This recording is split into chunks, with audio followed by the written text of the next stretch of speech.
Oh, this is my favorite. Riceberry. Seriously? Cheers, Riceberry is my favorite. There you go. Look at that. Cheers, I Riceberry. forgot I bought this one. Come Let me get a to quick picture. Thailand. It has this beautiful bird on it. And It's just so it's aesthetic. so rare because this is made from a very special purple rice. That's why the color is purple. That's what I was told.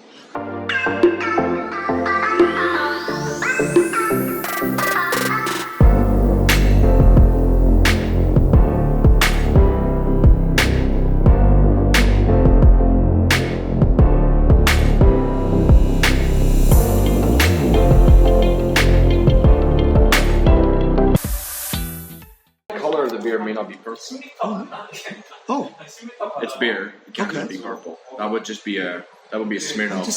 I'm disappointed. Okay, I guess so. But it's made from purple rice. It is made of purple rice, and it is delicious. Cheers. Cheers to that. To what's this called? Riceberry? Riceberry. Yeah. This is cheers, this Riceberry. is It's literally the best. Jared's favorite. Cheers to Riceberry. Cheers. Literally cheers. Oh, it smells nice. Yes. Taste that. Ooh. It's unique, right? Yeah, it's got a sweetness to it.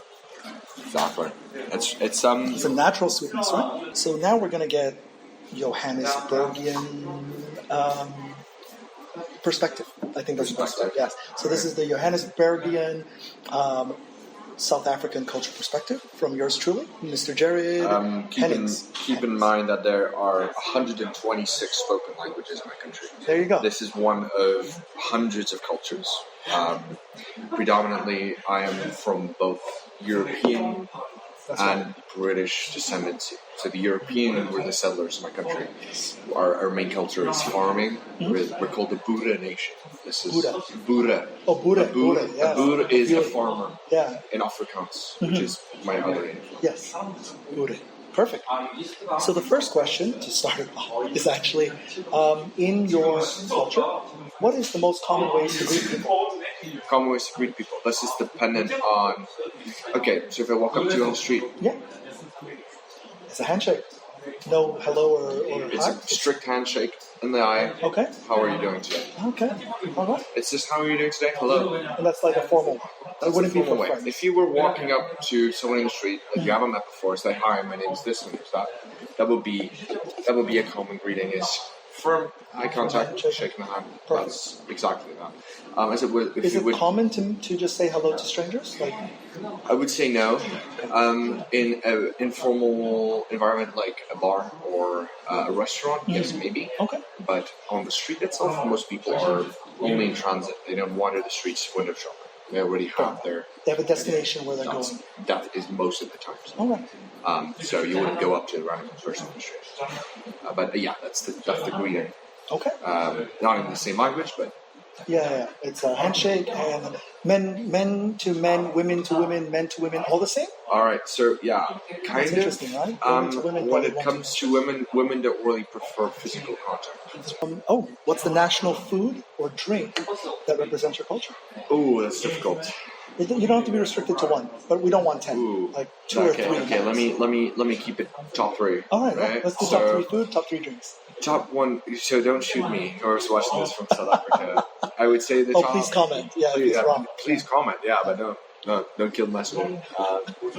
Please just tell your opinions and tell them the rest that I'm missing. Yeah. Number 1 is, I would say, beer. We have some really solid beer, but more specifically, I'm thinking... Top 3 to try when I'm there. Top 3 to try when you're there. Number 1 is Black Label. Black Label? Not a Johnny Walker, huh? Black Label beer. Yeah, but it's a lucky beer. It's got to actually have like a red and gold label. So even though it says Black Label, it's actually red and blue? It's red and gold. Red and gold. Wow. So not black at all. You can Google the bottle. It's really cool. All right. It's my favorite, but it's really nice. The second drink, I would say wine. Wine is so good in South Africa. Wine, that's right. Anything you can get from anywhere south in the Southern Territories, it's like Stellenbosch wine, Cape Townian wine. Yeah. That is where the gold standard is. Yeah, there's some really good. I don't have a recommended brand because I usually just drink with my friends and then they bring whatever they bring. Usually. Free wine is the best wine. That's the lesson, folks. Especially when you're young. Free wine's the best wine. That's the truth. How about food? Food. Well, first of all, in my culture, specifically, the first thing that when I think about South African food, Okay. I think about like barbecue. That's right. And in my language, you call it braai. Right. Braai, which basically means roast or Okay. like roasting. Nice. It's Is there a particular meat that you think is the... okay.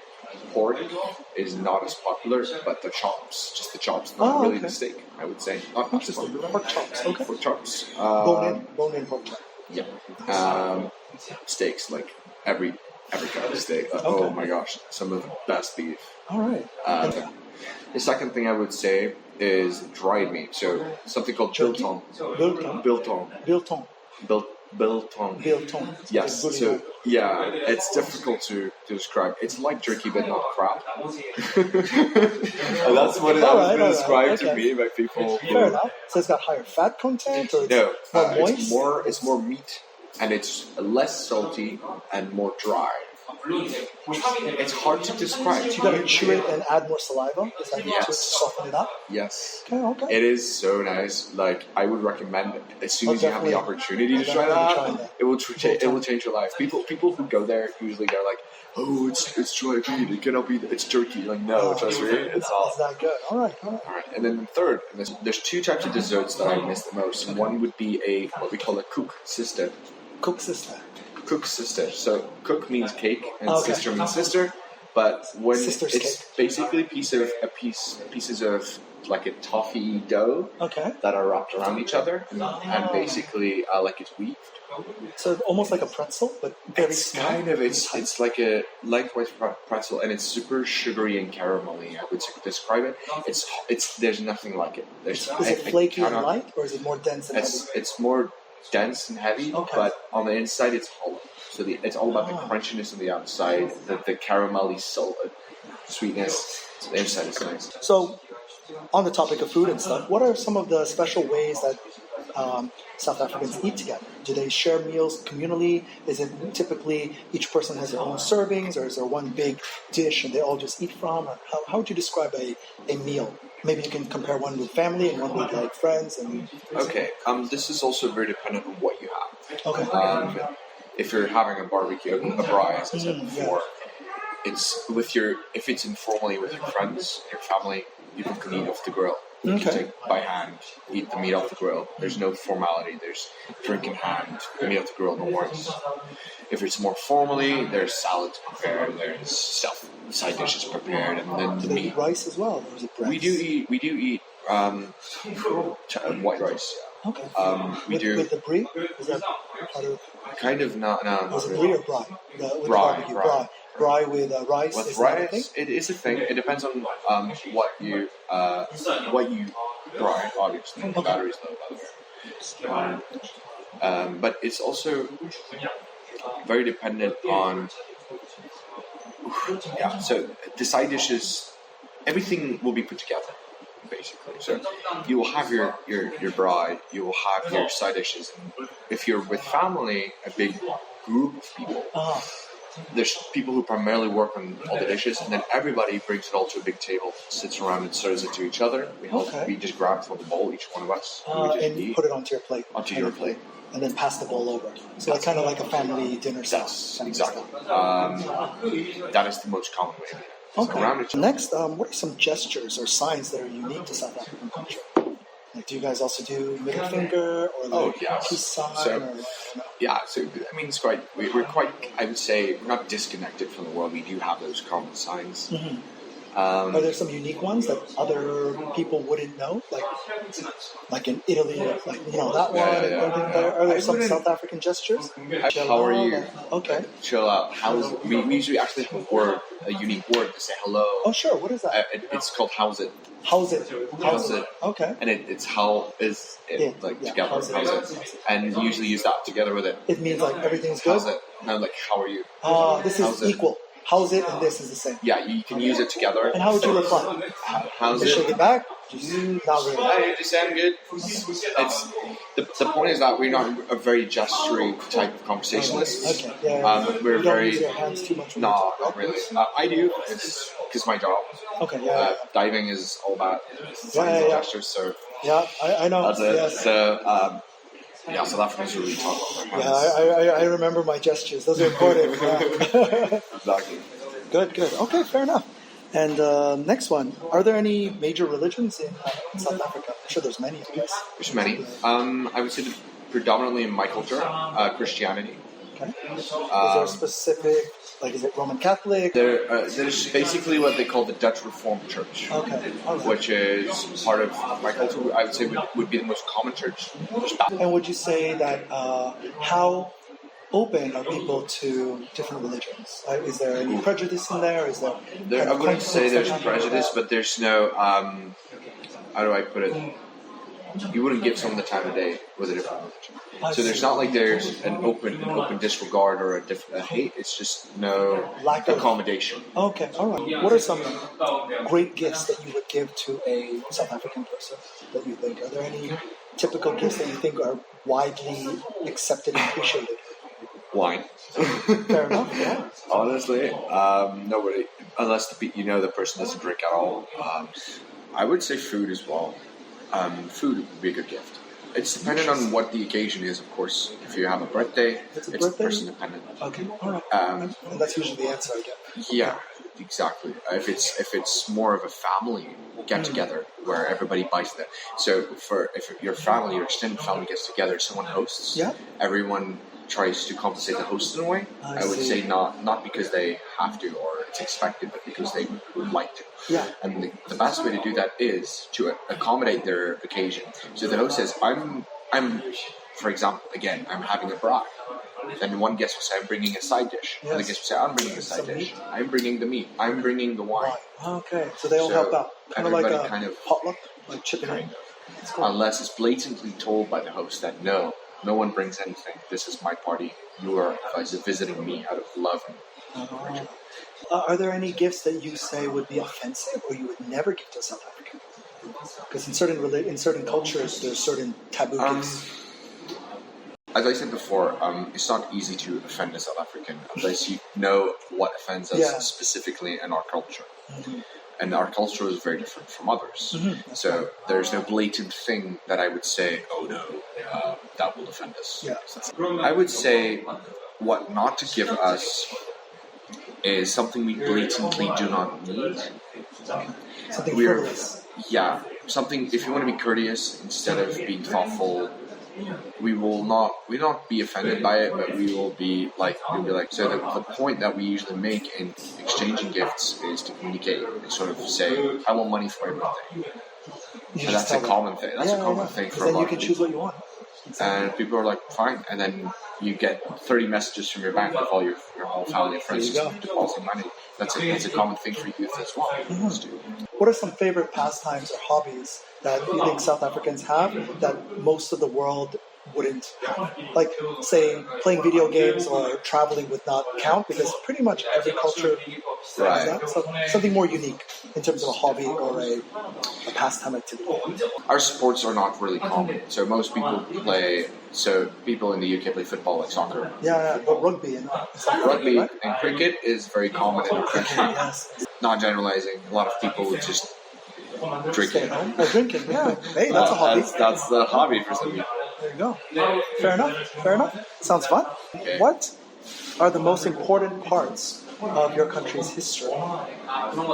Number one is our descendancy and how our country was founded. Okay, yeah. Our descendancy is from the Dutch.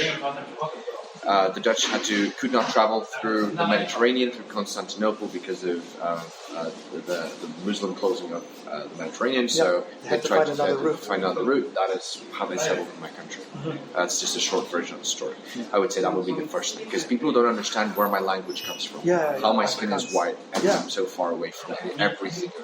Yes. That would be the first thing I would suggest people learn. The second thing I would say that people we need to learn is our independence wars. Yeah. This is to understand why we have so many cultures. Yes. The British also tried to colonize us. So we had an independence war from them as well. And a lot of people who stayed behind from the wars, a lot of the bad things that happened in the country shaped a lot of our demeanors, of our mannerisms, the more blunt, cold thick-skinned, resilient people come from the stories, the conflict. the conflicts. Yeah. And then the last one, the third one, I would say is apartheid. You have to learn about it because that is what shapes everything today. There's a lot of things that have changed since then, a lot of prejudices that people still hold from it, and having that background of your country can sort of give you the limelight you need to look through. Even the ex-president, his what's that called? Impeachment is related to what happened in apartheid and the policies that shaped him. In a fair part, it's a bit more complex than that. Of course. A lot of people will just say, "Don't worry about him. He's an idiot," which is still better than Trump. No, trust me. Seriously, worse than Trump? Is that possible? Trust me. You have no idea. Trump was 1 minute away from starting World War. I know that, but at least he didn't steal absolute billions and billions and billions of rands, dollars, or whatever you want to look at it. And finally, what are your, well, and on a positive note, what are your 3 favorite things of being South African? 3 favorite. First of all, is being resilient. A lot of my culture is, I was taught to both be in touch with who I am and my roots, but also keep moving forward. Let nothing be in your way. This is not in a greedy sense. This is not in a way of I need to take as much as I can from this life. It is do as much as I can with this life. Secondly, and this is sort of a personal thing, an opinion. We grew up really. You have to be independent really quick. Really fast. And this is very household person dependent, but most of my peers in my life, all my friends, are very independent. And they're not living on handouts or living in the basement of their family or something like that, right? Exactly. They're on their feet. They're on their feet, studying, working, hustling. The third thing, the best thing about being South African is being to laugh at anything. Like your travel experience. I like my travel experience. Right? And this is also common for the UK, and a lot of people will relate to it. The UK, you have to be able to laugh at everything. This is sort of how their culture works. And I know this because my grandfather. UK comedy. UK comedy. And we're the same in the sense where, though we are very serious people, we tend not to take a lot of things seriously.